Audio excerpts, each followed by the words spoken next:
We have just seen Shanks and Shamrock's mother beg Monkey D. Dragon, a 17-year-old young marine, to save her kids from Garling. And now, not only is Shanks and Shamrock connected to Dragon through, of course, Luffy, Dragon's son, we know that Luffy looks up to Shanks, the baby he saved on God Valley, but there's also the other baby, Shamrock, who's the current villain on Elbaf, while also Garling rising to the ranks of Gorosei, and with Dragon saying we don't move until the Holy Knights move during Egghead Island, and Imu announcing Merijoa is burning down, with Blackbeard having Lafitte watch Dragon's revolution begin, and Blackbeard also being on God Valley as a baby. That one panel in 1121 with Shanks, Shamrock, Garling, Luffy, Dragon, Imu, Blackbeard, with all those figures, and if Buggy was on God Valley as well, it just makes that panel all the more sweeter. It's like Oda is showing how important Dragon truly is when it's all said and done. So subscribe to the channel and turn on notification as we do a deep dive on how 17-year-old Monkey D. Dragon on God Valley impacts the current One Piece story and how everything will turn out. And might I add, it's pretty interesting how Garp rushed there when he found out that Roger was going to be there, but he didn't know that Dragon was on God Valley, his son.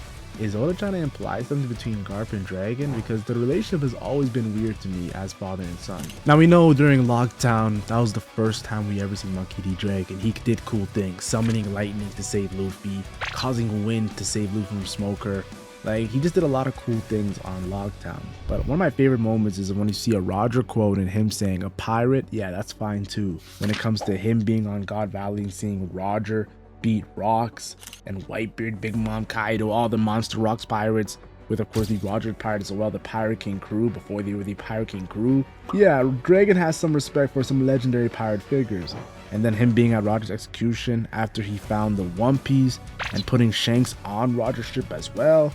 This is not just a coincidence. He must have saw something in the Pirate King on God Valley and he didn't mind Luffy chasing that goal. He probably saw something in Rocks as well on that island. He definitely respected the peak of the pirate era. Now when it comes to Dragon in the Grand Line, they talk about him, of course, in the flashback. Yes, this flashback was the Rivalry before we actually got to the current Rivalry post time skip. And this Rivalry, I think it was around 6 years ago, where they were discussing Dragon and how he's becoming a threat to the world government. Now, of course, Dragon is known as the most wanted man, so it makes sense that they show the rumblings of how he was causing impact change that hasn't happened since the Void Century. If anything, I think Dragon is one of those prominent figures like Roxy Zebek or from the Davy clan. And imagine if Dragon was from the Davy clan as well. That would just be a crazy plot twist, though people of course just know that he's from the Monkey D clan. One thing I like about Monkey D Dragon is he did some differences. He did some changes that Roxy Zebek did. We all know Roxy Zebek 18 years before God Valley went into the Flower Room, the only man to ever do that, and confronted Imu, told him he'll be back, killed an admiral, clashed with Ancient Giant Herald in a Conqueror's Haki coded clash. Yeah, he did a lot of amazing things. This is even before he even had an insane crew and went to God Valley, where he actually did his most major impactful things. Well, Dragon did little things different when it comes to his crew, his revolution. Yes, what he did is he sent Sabo, Caruso, Morley, and Lindbergh, some of his strongest revolutionary commanders, to go into there and really start causing chaos there. And I respect it. Dragon learned from Rock's mistake, as Rock was in a one-man army and he figured that out himself, and that's why he got such an insane powerful crew. And he didn't care if they didn't like each other. He's like, these guys are strong and they can help me in my impact. Well, Dragon more so made sure these guys loved each other when it comes to revolutionaries, and he realized that I can't do it by myself. And that's why he's so patient. People get so frustrated in the fan base. Man, Monkey D. Dragon's just staring off to the east. He's not doing nothing. Well, the reason why is because Monkey D. Dragon is going to be the closest to cause Imu pain and damage since Joy Boy, and since Luffy does it after. Yes, it's gonna be Joy Boy and Luffy, then Monkey D. Dragon. He's gonna cause more impact than Roxy Zebek or Davy D. Zebek. Now, I must mention that Dragon did lose some strong soldiers while being patient. Like, he lost Ivankov to Impel Down and Inazuma as well. He lost Kuma to the world government. He lost Guinea to the Celestial Dragons. What a shame what happened to Guinea, or Ginny, whatever you want to say her name is. But honestly, the revolution is a slow and steady process, and since he was 17 years old, I feel like he wanted to keep that fire burning. He learned the truth on God Valley, and he said, yes, it's going to take a long time before I actually get to achieve what I want to achieve, because he's seen Roxy Zebek or David D. Zebek and Goldie Roger and all these guys get super close throughout his years, but they never achieved it. That's why he was there on God Valley. That's why he was there during Roger's execution. He's seen and saw everything, guys. Dragon is that character that saw everything. He's gonna give Luffy such wisdom because Luffy's gonna succeed, but Dragon has all the wisdom to help him succeed in this final war. I also want to mention this one thing we have to talk about. I know people don't like to mention Dragon being the most wanted man because of all the insane bounties that are revealed, and bounties are not really that hype as they were before because we've seen so many different bounties now. We've seen Loki with 2.6 billion berries. We've seen Buggy with 3.1 billion berries. We know Luffy, Kid, and Law all have 3 billion berry bounties. Mihawk has nearly 3.6 billion berries. I think Blackbeard has 3.9 and Shanks has 4 billion. We know that Big Mom and Kaido have 4.3 and 4.6 respectively. Whitebeard had 5 billion. Roger had 5.5 billion. If Dragon had 6 billion, yes, that would be hype, but let's be honest here. At the end of the day, we know that his bounty is probably connected to him going strictly against the world government. But I just don't want to talk about him being the world's most wanted man. Think about this, guys. Garp has no problems with Dragon leaving. We never seen, yeah, we know him getting angry at Aokiji and everything, but we never seen him that upset when, of course, Dragon left. I think he knows Dragon's character, how peaceful it is, and we saw how he was when he was 17 years old. The guy was so peaceful, yo. He did not want to hurt anybody. He didn't want to hurt a fly. Garp knows that. Garp is more willing to throw hands. Luffy's more willing to throw hands when it comes to the Monkey D clan. But Dragon is the opposite of those guys. He doesn't like violence. He doesn't like war. And I feel like Dragon was Garp's first student, and Garp did teach him a lot of things. That's the reason why he didn't want Aokiji to go under him, because he had already PTSD when Dragon left him, his former student. And Dragon leaving Garp kind of hits him in the heart a little bit, because Garp knows deep down he's not supposed to be with the world government. He has that D initial. You're not supposed to be with them. Dragon leaving shows something that you never could have done. Yes, Garp, you're a fighter and everything, but you don't have that willpower that Dragon does. Yo, Dragon's willpower is insane, guys. People have to respect it when it comes to what he's trying to do. Even Vegapunk knows, yo, Dragon's trying to do, and there's a reason why a lot of people follow this guy. He has insane willpower, just like how Whitebeard had insane willpower to get to Marine Ford, guys. You gotta respect that. I also found it very interesting when Ivankov let Dragon know that people now know about his lineage of Monkey D. Garp and Monkey D. Luffy. And Dragon says it's a good thing, yo. His men finally think he's human. They thought he was so cold, they didn't even think he was human. He was such a mystery to them. And then it makes me think about how Doberman said that it's not a surprise Luffy has Conqueror's Haki. He's the son of Dragon. Pretty much confirming that Dragon has Conqueror's Haki.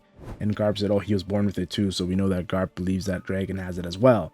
And then, of course, we also have to mention how Ivankov hyped him up to levels unseen before, when Ivankov's like, wait, they want to start war with Whitebeard and Dragon? Like, comparing him to Whitebeard? Ivankov knows power. He knows physical strength. We see how strong Ivankov is. So Ivankov has that respect for Dragon's power. Guys, I know he's steering off to the east, but that power is going to be on the level of east, west, north, and south. It's going to be all over the place. It's going to be insane, guys. I also found it very interesting how Akainu has an insane anger towards Dragon, more than Kuzan, more than Kizaru recently, more than Fujitora during Dressrosa, as he believes Dragon is wasting his time. I actually genuinely believe he does not respect what Dragon's doing and going about things. He knows Dragon wants to cause change, but he feels that Dragon should just do it through the Marines. And that's why even when Kobe was stopping Akainu, Dragon just looked at it as weak. Akainu just looked at it as weak when Kobe was trying to stop Akainu and the meaningless war, the meaningless killing. I think Akainu got pissed off because he probably looked at it as many arguments he had with Dragon back in the days when they were younger. You know, they're around the same age. They definitely were both enrolled in the Marines around the same time. I think Akainu and Dragon definitely got into it because Akainu thinks Dragon is weak. And now that Dragon is pretty much the man going strictly against the world government Marines, we're going to see that Dragon Akainu fight, guys. I'm telling you guys right now, we're going to see it. And Akainu Savageness versus Dragon's Peace is going to be an amazing clash. I also want to talk about Blackbeard having his clash with Ochoku during the time skip when it comes to Pirate Island. Yes, there was discussions, of course, with Roxy Zebek, Davy D. Zebek, and all things God Valley. And then, of course, Shanks prior, of course, to Marine Ford when he scarred Shanks. There definitely was discussions. But Balti Go is different, guys. This is post-time skip. Yo, Dragon definitely talked about the Davy clan and Roxy Zebek on God Valley to Teach, because Dragon and Teach were both on God Valley. Teach is a God Valley native. Dragon was there as a 17-year-old. They definitely had to have discussions when Blackbeard invaded Baltigo. I think Blackbeard has no animosity towards Dragon. He might even have some sort of respect for him. But before CP0 got involved, I feel like we do need to see a discussion. The same way Aokiji spoke to Teach, I think Dragon and Teach definitely could speak to each other. And Dragon being a Willie D member as well, it's definitely gonna be a good dialogue. I don't think they have any purpose to fight each other, and honestly that's why Blackbeard's watching Dragon's movements and trying to capitalize off of it, which we're gonna see. we're gonna see Blackbeard take a W off of Dragon's back. And also, there's this huge theory that Aokiji is actually working with Dragon as a spy. He left the Marine when it comes to Garp to see Dragon, another man who left the Marine just like Aokiji for his own reasons, and knows that Aokiji left because of that kind of savageness, and Dragon can relate to that kind of savageness because they probably got into when they were younger. If Aokiji's working for Dragon, that's gonna be an insane acquisition, because now we have the Marimar no Mi and the Ice Delta Fruit. Yes, we have fire and ice working for Monkey D. Dragon, the wind. Those are insane natures to go against when it comes to the revolution, and it's gonna be wild because, you know, wind makes fire burn crazy. Oh man, I can't wait to see. And of course, water and wind with the hurricane, and ice and wind too as well. Like, there's gonna be some insane stuff that our Dragon can do combo attacks with Aokiji and Sabo. We also know Dragon hates war, but after Ohara, the Ohara incident, all those innocent civilians and innocent archaeologists dying because they were researching the Void Century, he said he has to fight the world government, and Vegapunk was completely shocked. He's like, Dragon, you don't like fighting.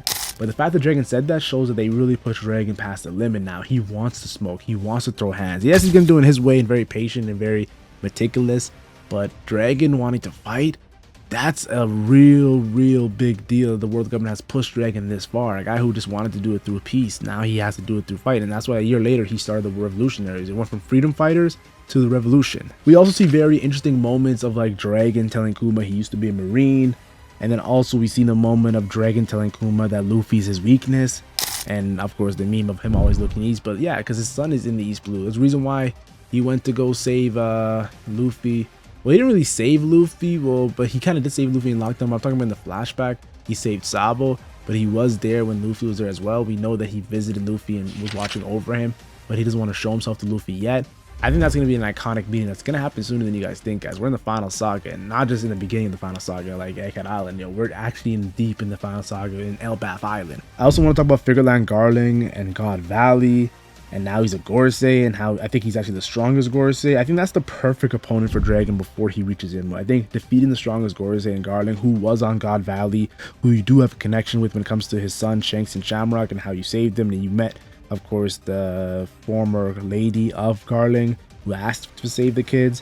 That's gonna be insane. I think Dragon probably is confirmed to be on this arc because he's in this Loki flashback. I think Dragon will be on Elbaf at the end in some way. Not on Elbaf when it comes to the island, but in the arc itself, he will be at the end. We will see Dragon versus Garling, and we're most likely going to see Dragon versus Imu. And that's going to be a scary moment because that could be Dragon's demise. But Luffy and Dragon have to meet before that. And when you think about it, Dragon, this guy who's the father of Luffy, he put this child, Shanks, in a treasure chest that the Roger Pirates probably thought was a Delta Fruit, a legendary Delta Fruit, and he put it on Roger's ship for a reason, guys. He kind of has dictated where the One Piece stories went, because we know that Shanks got the straw hat and then gave it to Luffy. Dragon impact is an understatement, guys. What he's done is truly mind-boggling. But don't forget, if Dragon put Shanks in that treasure chest, what do you think he replaced in that treasure chest? A legendary Delta Fruit. Dragon has one of the legendary Delta Fruits from past the Void Century from the first world. And if I'm being honest, people get mad at me, but Dragon reminds me of a young Kobe. Not the Kobe we saw in the beginning of the One Piece story, but the Kobe we saw in Marineford, and who Shanks saved in Marineford against Akainu, who Garp trained and saved on Pirate Island, and now we also know Luffy befriended and rivaled through their goals of Pirate King and Admiral. I do see very similarities in Dragon and Kobe, so we're probably going to see Luffy and Dragon get along when they do meet, even though Luffy's going to be like, who the hell are you? I think Luffy will respect Dragon when he sees what kind of man Dragon is. I think Koala wants to talk about Luffy, but he's like, yeah, I already heard it through Sabo. That was interesting as well. And Robin, a Straw Hat Pirate, has already met Dragon. I just can't wait for this meeting to happen. So yeah, Dragon also looks like Snake Man, a variation of the Nika fruit. And Kuma has seen Nika in Dragon as well. Plus his tattoo reminds me of a Shandorian or someone from the Void Century. I believe Dragon has eaten a legendary Delphin related to the mural we've seen in One Piece chapter 1138. Maybe even that Dragon enemy to Imu, a Delph fruit he ate on God Valley, like the Azure Dragon, like the Hand of Liberation, the Nika, the Pawpaw fruit, I think it's called a Niku. I'm telling you guys right now, Dragon is gonna be a legit legendary Delph fruit, and there's probably gonna be 4 legendary Delph fruits: Dragon, Luffy, Loki, and Imu.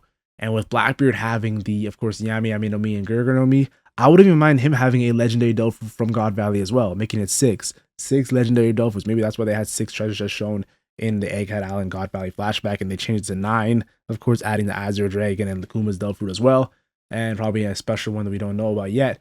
Yes, I'm telling maybe Marco's Delphoot that he gave to, of course, or maybe Big Mom got a Delphoot she gave to Katakuri. I'm not too sure where Odo's gonna go, but I'm telling you guys right now, Dragon being on God Valley is actually more interesting than I thought. It actually surpassed my expectations, and there's gonna be more videos on this because Dragon is probably gonna do some insane stuff in the next installment of One Piece. So stay tuned, guys. One Piece is on fire right now.